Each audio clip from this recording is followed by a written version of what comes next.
నమస్తే అవధాన్. చాలామందికి ఇష్టం లేకపోయినా ఎగ్జిట్ పోల్స్ రెండు విచిత్రమైన అంశాల్లో బయటకు తీసుకొచ్చాయి. ఒకటి, వెస్ట్ బెంగాల్లో మమతా బెనర్జీ కష్టకాలం మొదలైంది.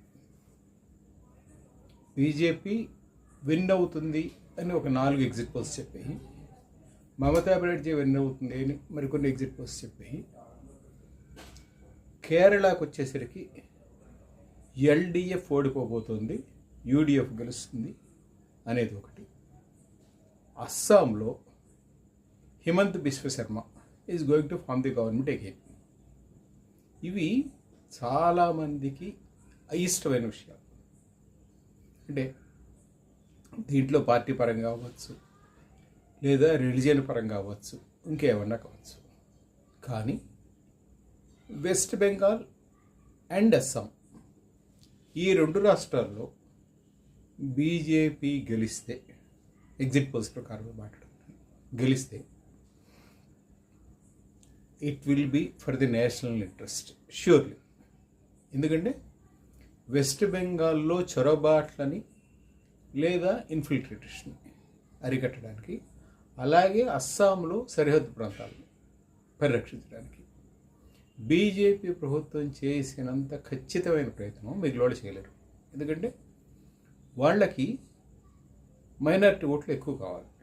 మైనారిటీ ఓట్ల కోసం వాళ్ళు ఏ పనైనా చేయడం గట్టిగా ఉంటారు. అండ్ సహజంగానే బీజేపీ మొదటి నుంచి అదొక స్టాండ్ తీసుకుంది. It's standing with majority people of India, that's what a decline. ఆ ప్రకారం వాళ్ళు ముందుకెళ్తున్నారు. అది ఎవరికి ఇష్టం ఉన్నా లేకపోయినా they have made their claims clear, very clear మొదటి నుంచి. ఇవాళ కొత్తగా అదేదో అటు నుంచిటో ఇటు నుంచిటో జంప్ చేయడం అంటే, మొదటి నుంచి వాళ్ళు ఒక స్టాండ్ మీద ఆ స్టాండ్ మీద వస్తున్నారు. బట్ సరద్వారా అంటే అనర్హమైన ఓట్లని తొలగించడం ద్వారా జరిగిన ఒక మేలు ఏమిటంటే,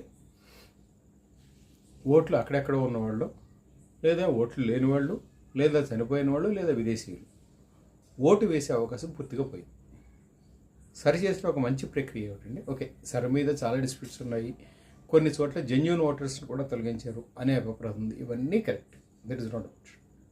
కొన్ని చోట్ల నిజంగా అట్లా జరిగి ఉండొచ్చు కూడా. Yes, when you're removing around 50 to 60 lakh votes, కొంతమంది జెన్యూన్ వాళ్ళకు కూడా తప్పు జరిగి ఉంటే ఉండవచ్చు, షూర్. But it's not.